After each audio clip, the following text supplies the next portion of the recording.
welcome to Turn the Page, the official podcast of the Syosset Public Library.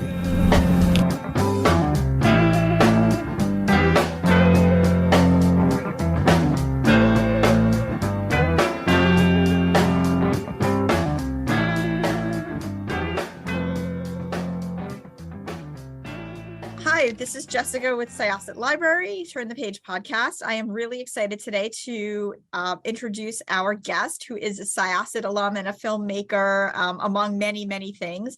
His name is Stephen Taub, and his film Impresarios and Visionaries will be showing at Syosset Library on December 16th. Welcome.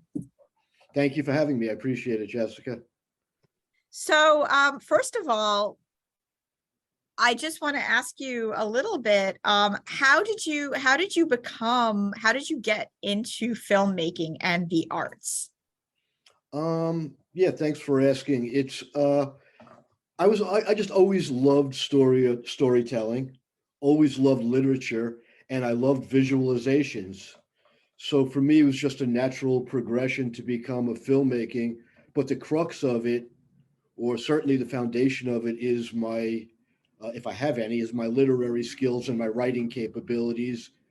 And I started as an intern right here on Long Island at WLIW Channel 21 PBS, became a union cameraman, and then worked my way up to becoming a producer. And I learned all about the PBS system. And that's how I got involved with PBS with my documentary Way Back When, Laugh a Day, and other things that I've done. So talk a little bit about the film, Impresarios and Visionaries. It looks really, really nice. It kind of opens with, that was Richie Havens, correct? Correct. Yeah, good get. That was Richie Havens. And Yes. he performed at Intermedia Art Center, which is one of the storylines in the film. And to backtrack, what the film is about, it's about the founders of two art houses in Huntington, Long Island, Intermedia Art Center and Cinema Arts Center. And these were two of the original art houses. One was mostly a film house and one was mostly a music performance, but they overlapped a little doing other things. And what a lot of people don't know, not just here on Long Island, but they were two of the very first art houses to show the type of entertainment, music, film, etc., that you'd only see in a city. And they just said, why can't this be in the suburbs? And it kind of started in Huntington, which was always the hub of progressive entertainment. And it kind of started with Harry Chapin. So the triangle is a little bit about the Chapin family, about Intermedia Art Center, and about cinema arts. But I also utilized both of the theaters and the people that were the founders, Michael Rothbard of Intermedia Art Center, Vic Skolnick of Cinema Arts Center, along with Cathy Bodley at Intermedia Art Center, and Charlotte Sky of Cinema Arts Center. Is they just wanted to create a cutting edge scene and really do what was right, bring in jazz, bring in world music, bring in foreign films, things, again, like I said earlier, that you would only see in a major metropolitan city, but now was in the suburbs. And again, the Chapin family kind of started the Huntington scene, and these people expanded upon it.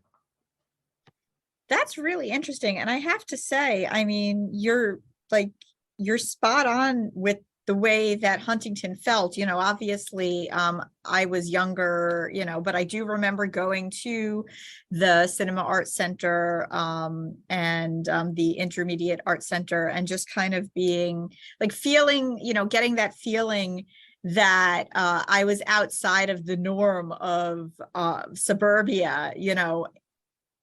It really was successful in the way that I suppose it was conceived. I actually had not known that before.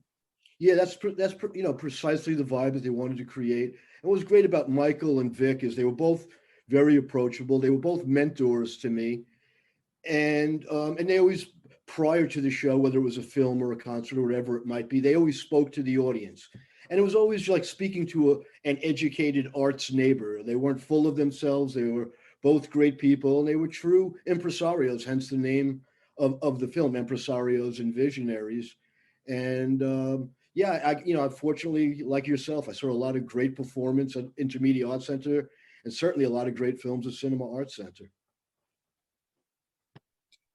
So in general, how long had you been thinking about making this film?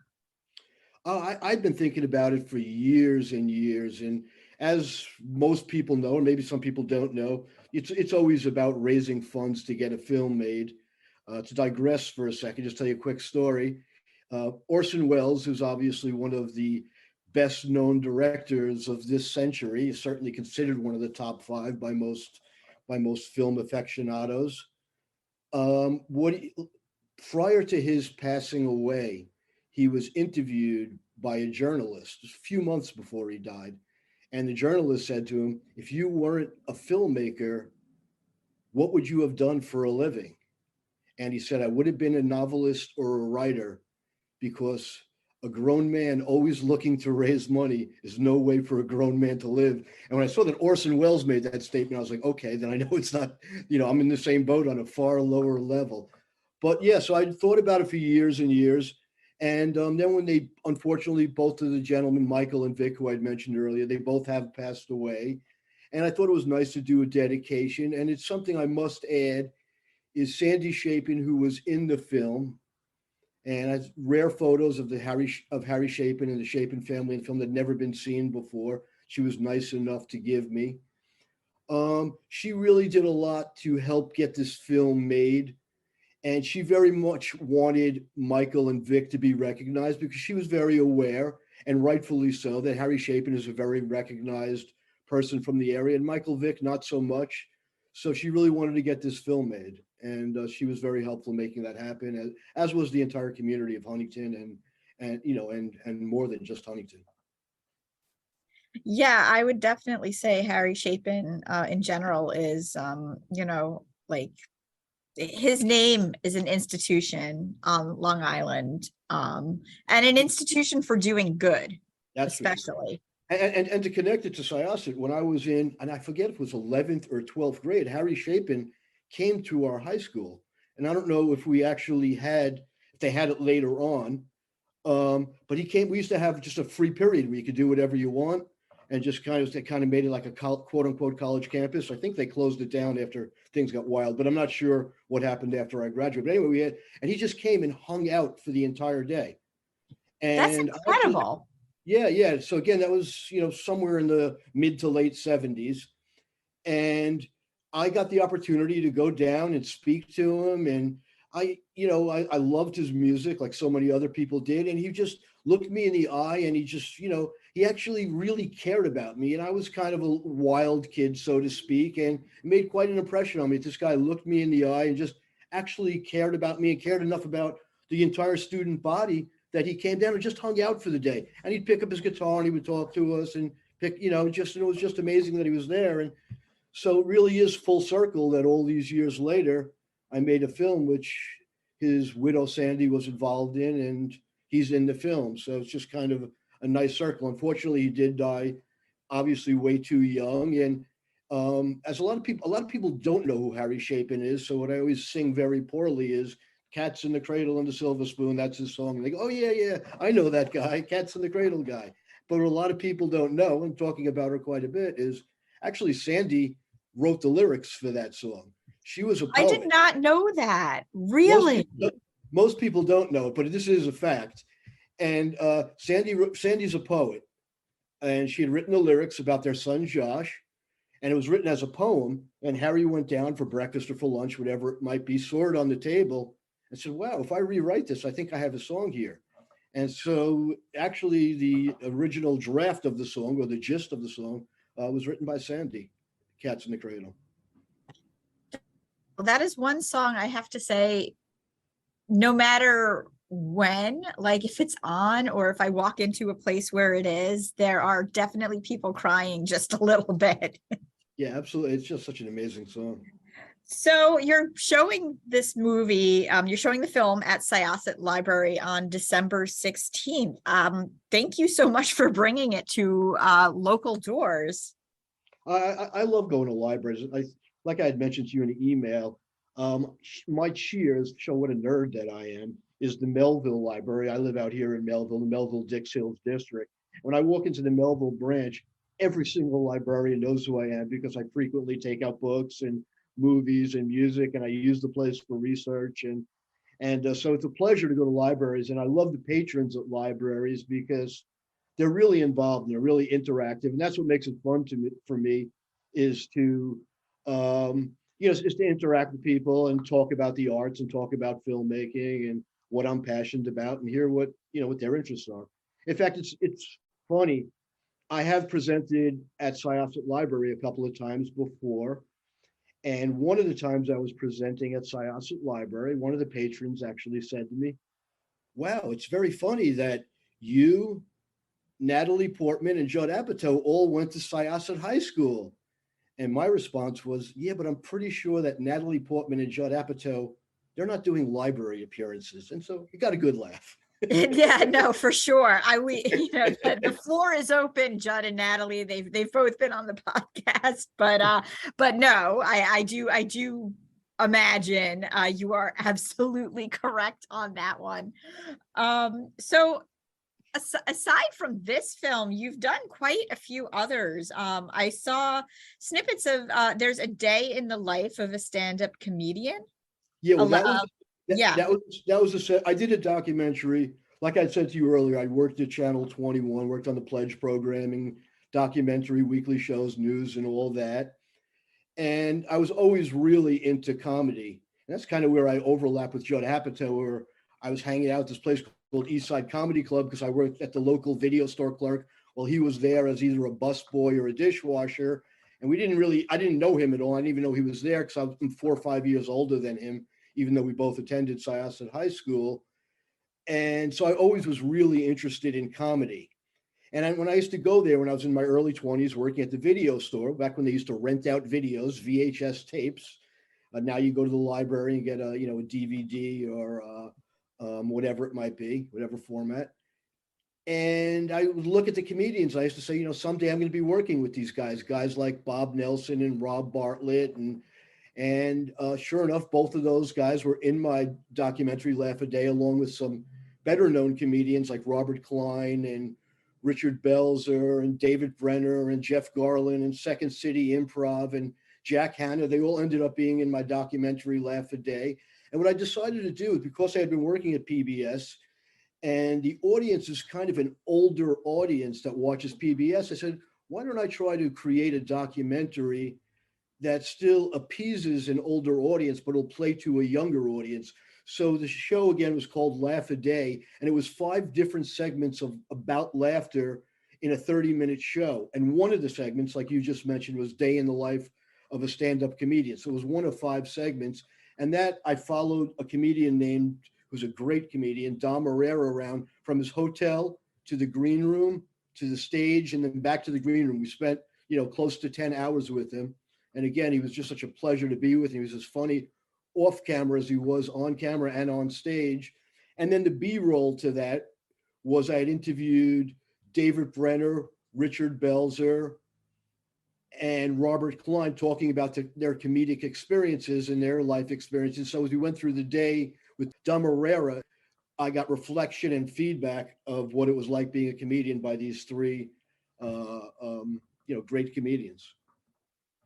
And it was, that was one of the most fun things I did because I love comedy.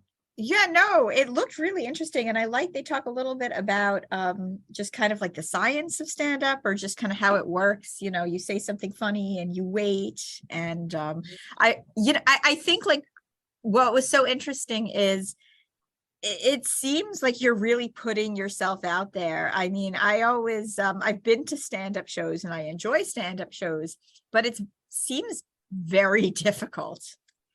Well, I tried stand-up twice, which wasn't for me because it is very difficult. I mean, your stomach's turning. All of a sudden, the lights are in front of you. You half can see the audience. You half can't see the audience when you're on stage because the lights are looking at you.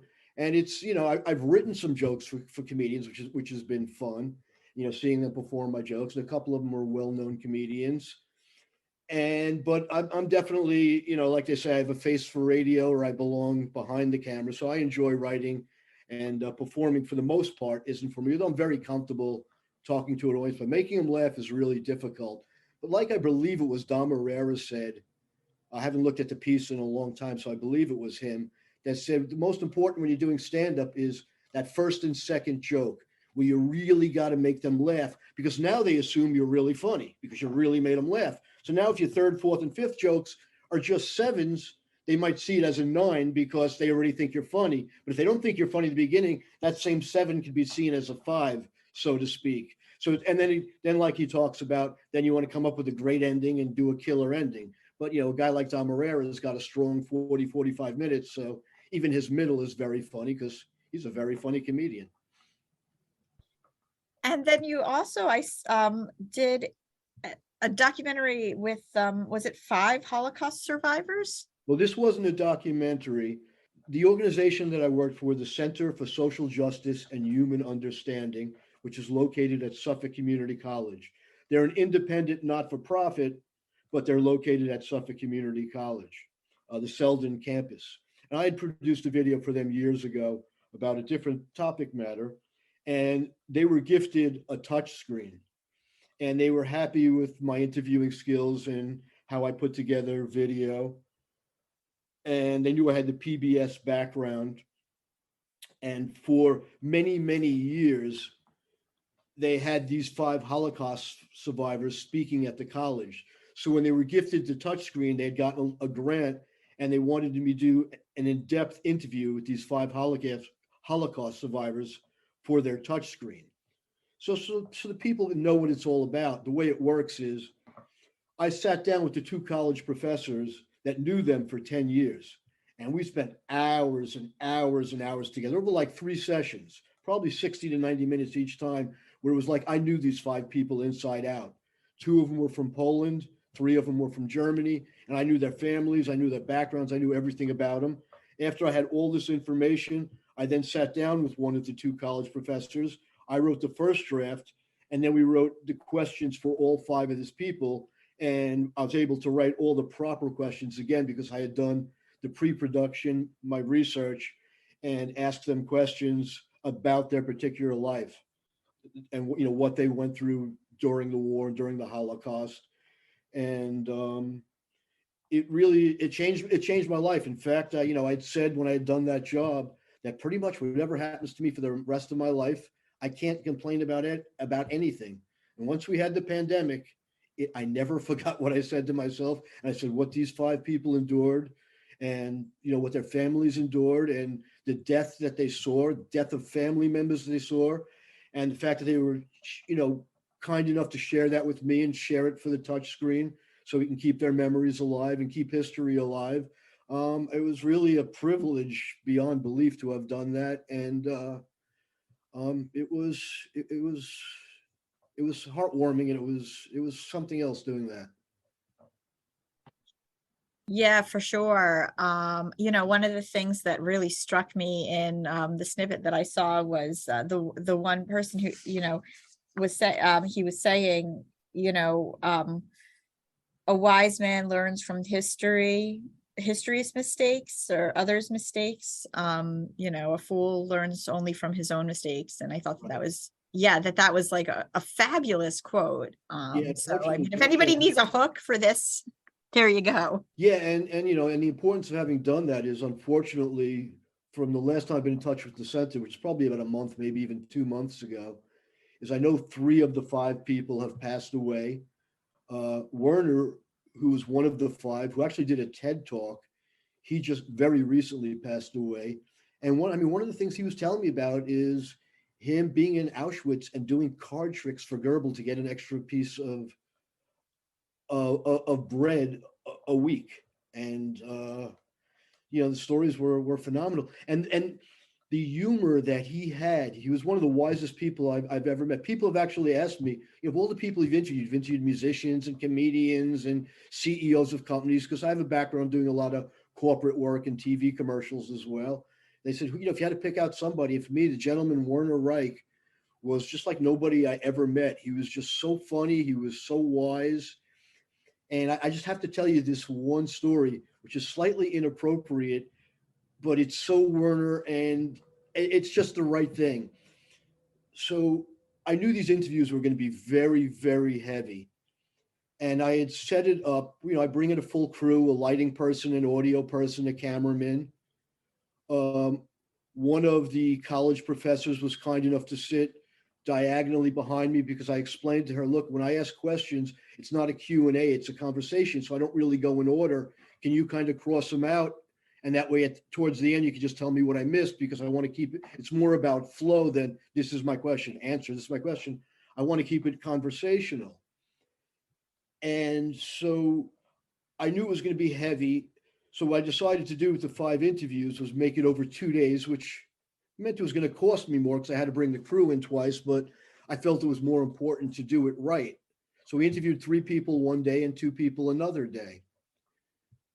And after interviewing Werner, we're chatting, and this room at the Center for Social Justice and Human Understanding has all sorts of Holocaust artifacts, the clothing the prisoners wore, and just all sorts of various things that were actually in the concentration camps, or certainly in Germany at that time during World War II, historical artifacts.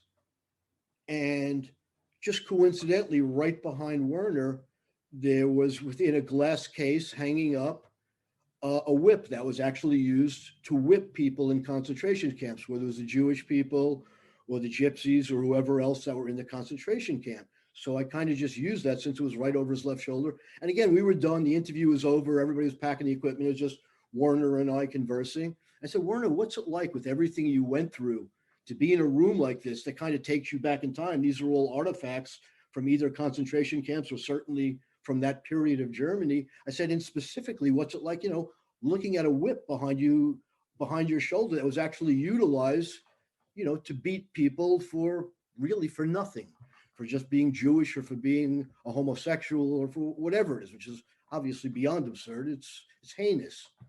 And Werner kind of paused. And like I said, he's this unbelievably wise guy who every word is measured. And you really just want to, he's one of those people you really do lean forward. And one of these people that no matter how long you talk to him, you wanted to talk to him for 5 minutes more. No matter how, he was just, he was phenomenal.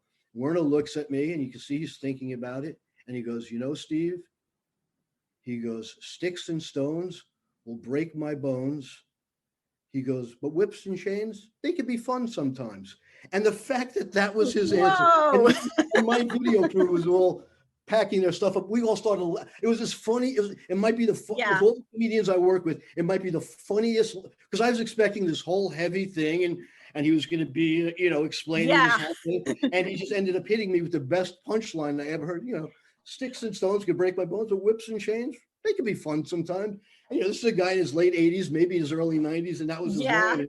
And I got to tell you, we were all on the floor laughing. I think that there's I've heard so many things about gallows humor, or just like humor that comes from like the darkest places. He sounds really, really interesting.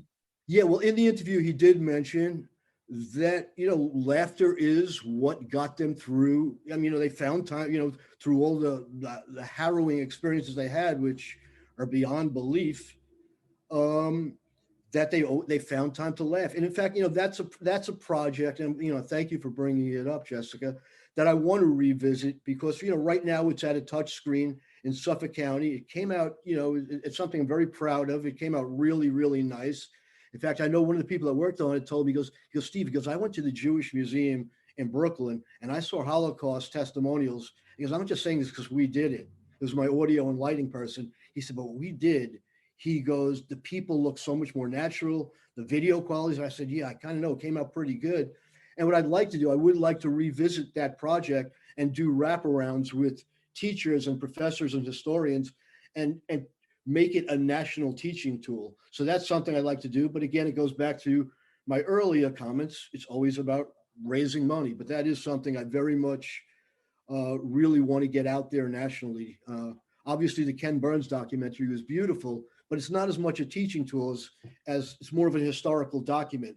I want to break it up into little segments, so a museum person could use it, or a high school or a college professor could also use it to teach their students about the Holocaust. So that's how I want that to be phase 2 of those testimonials.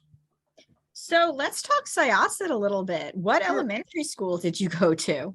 I went to the elementary school, right where the library is, Syosset Library. I went to A.P. Willits Elementary School. And so I was somebody who walked to the library and to the elementary school. And great experiences in Syosset and then Thompson Junior High School, and then Syosset High School. Obviously, Syosset High School. Well, I mean, not obviously, but generally, that's where we all end up. What are some like fun stories about just like Syosset that you recall? I know we talked a little bit pre-interview, but I'd love to hear you share them with the audience because some of them just sound incredible. Well, the one thing that I want to put out there, and I have no idea what happened because I'm not one to, I kept in touch with a few people, but for the most part, I'm not one to look back. And I wasn't really one. I went to one reunion, the 10-year reunion, then the other reunions. I just said, you know what? To use a Stephen Wright comedic line, Stephen Wright once said, I like to reminisce with people I don't know. That's a Stephen. That's what I kind of felt like, because it's like I'm going to be reminiscing with 1 out of 10 people who are my friends, and 9 out of 10, I wish them all the best, but I don't really know them.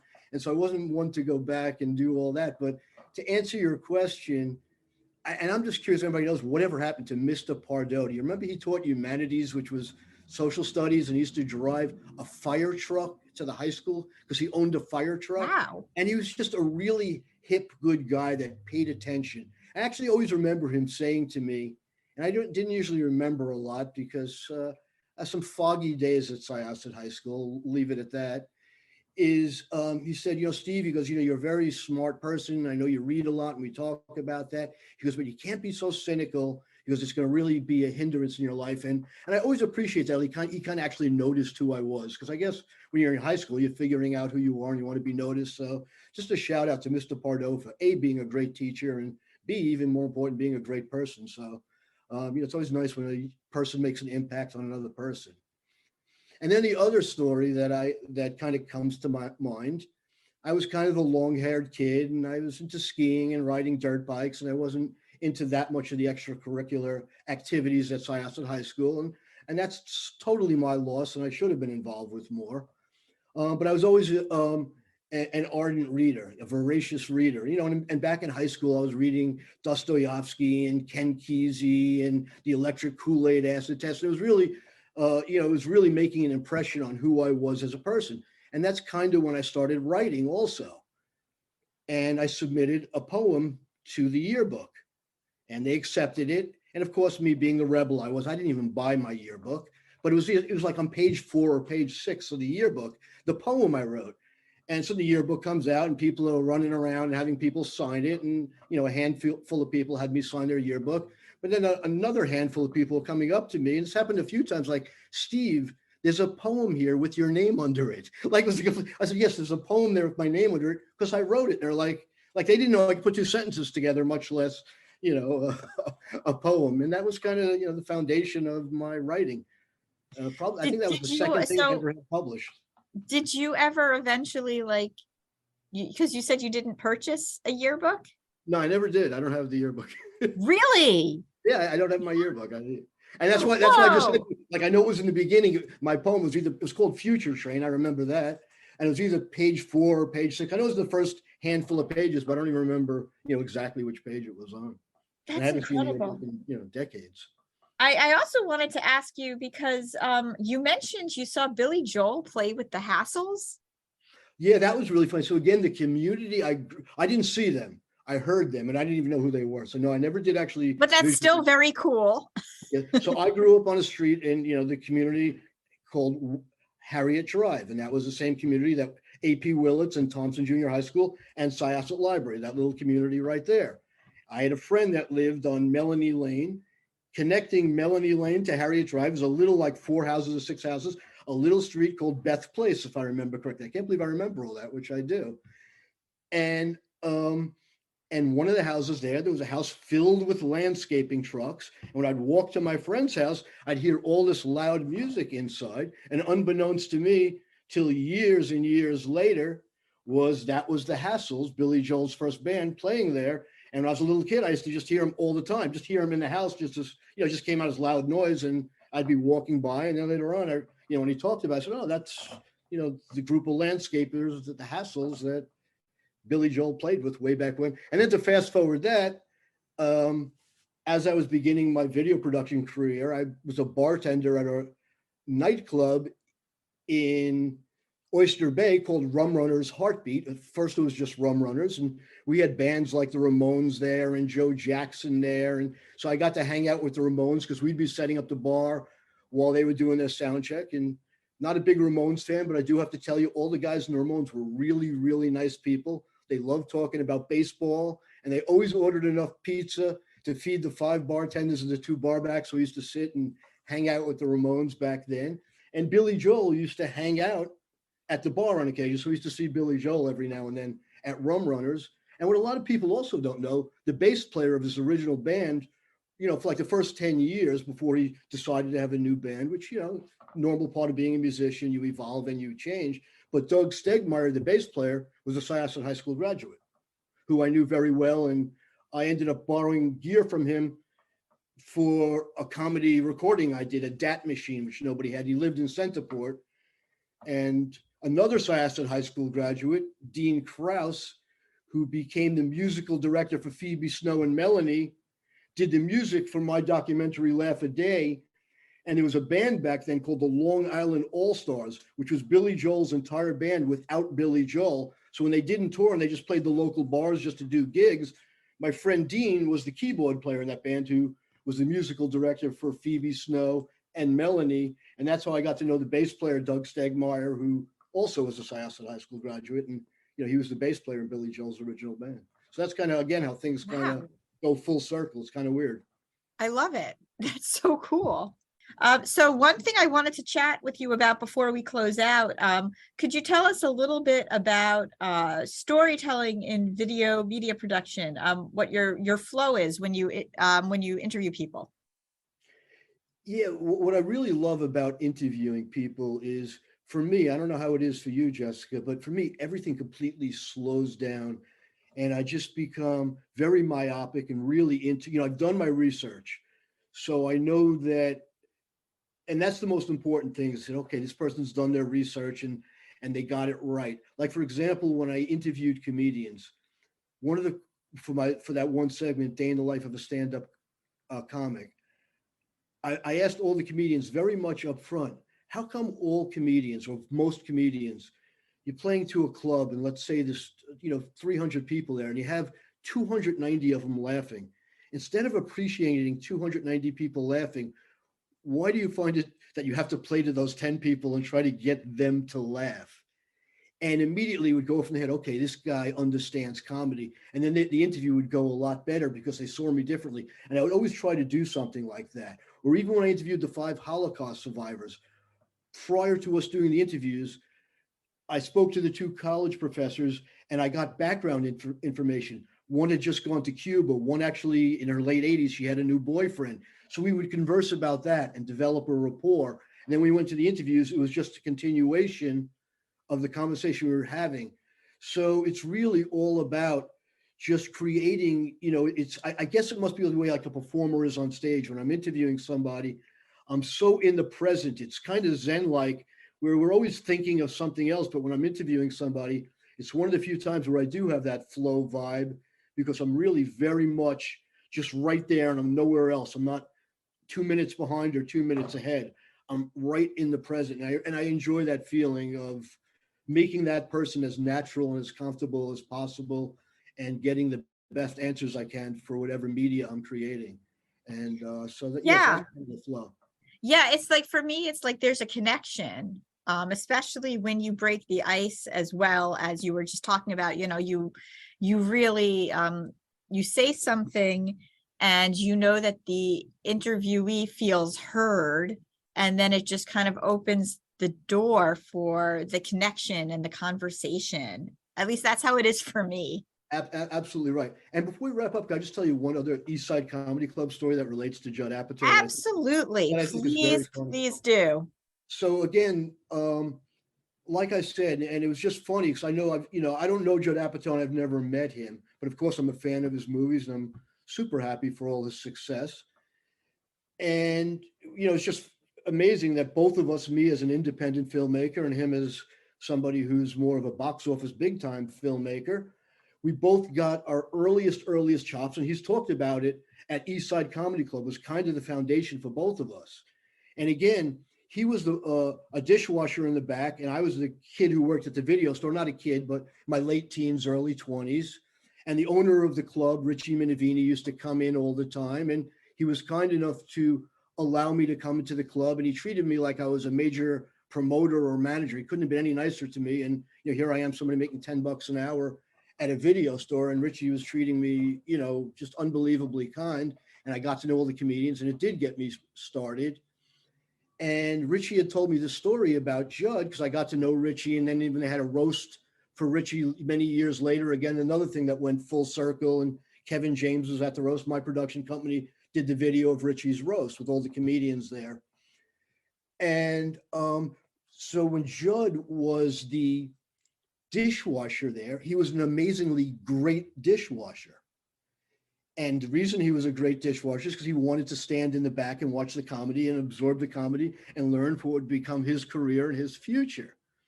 And obviously in the restaurant business, or anytime in the food business, it's hard to find a really good dishwasher.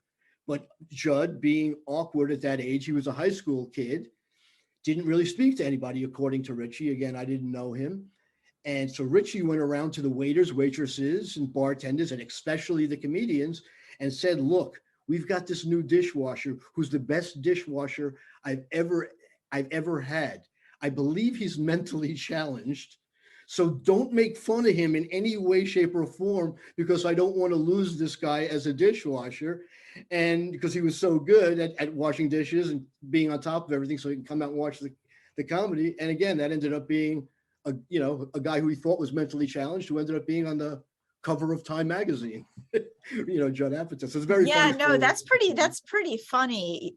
And it's also just sort of a testament to how people evolve and people come into their own at different times. Yeah, he was a high school kid, so we were all, and it made sense because I don't know his whole history, but I think his first breakout show was Freaks and Geeks, based upon Syosset High School, which would kind of tie into him being a little bit of an awkward high school kid, Yeah, I mean, that's one of the things I love the most about that series is, from like growing up with high school TV shows where the characters were kind of glossy and knew what to say, just having like these really awkward characters like really just spoke to me so much. No, me too, because we all related to, oh, that was like, not even it was specifically like so-and-so, but you knew the vibe or the energy of those people were very much, it was very real. It was so well done. It was brilliantly done. The documentary he did on Gary Shandling, amazing. Oh yeah. Just amazing. So before, I know I keep saying before we wrap up, but this time for real, is there anything else you want to talk about? Anything you would like to share? Yeah, what I'm working on right now, and I've had cartoons published in national magazines. I don't do the artwork. I do the concept and the tagline. I've had about 25 editorials that I've written, published, all sorts of other things that I've written. So I'm actually putting together somewhat of a memoir and a little bit of comedy and a little bit of social commentary. I'm actually writing my first book now, so I'm really excited about that. And the other thing that was really fun about my last film, Impresarios and Visionaries, the title song, Elements, I wrote the lyrics to that song, and that was really, really a lot of fun, writing the lyrics to that, to the title track of my last documentary. And it was recorded by wonderful musician, Cathy Kreger. Thank you so much. I really appreciate your time. We're looking forward to having your film here on December 16th at Syosset Library. And with that, we are going to close this chapter of Turn the Page. It's time to close this chapter of Turn the Page. Join us for the next episode.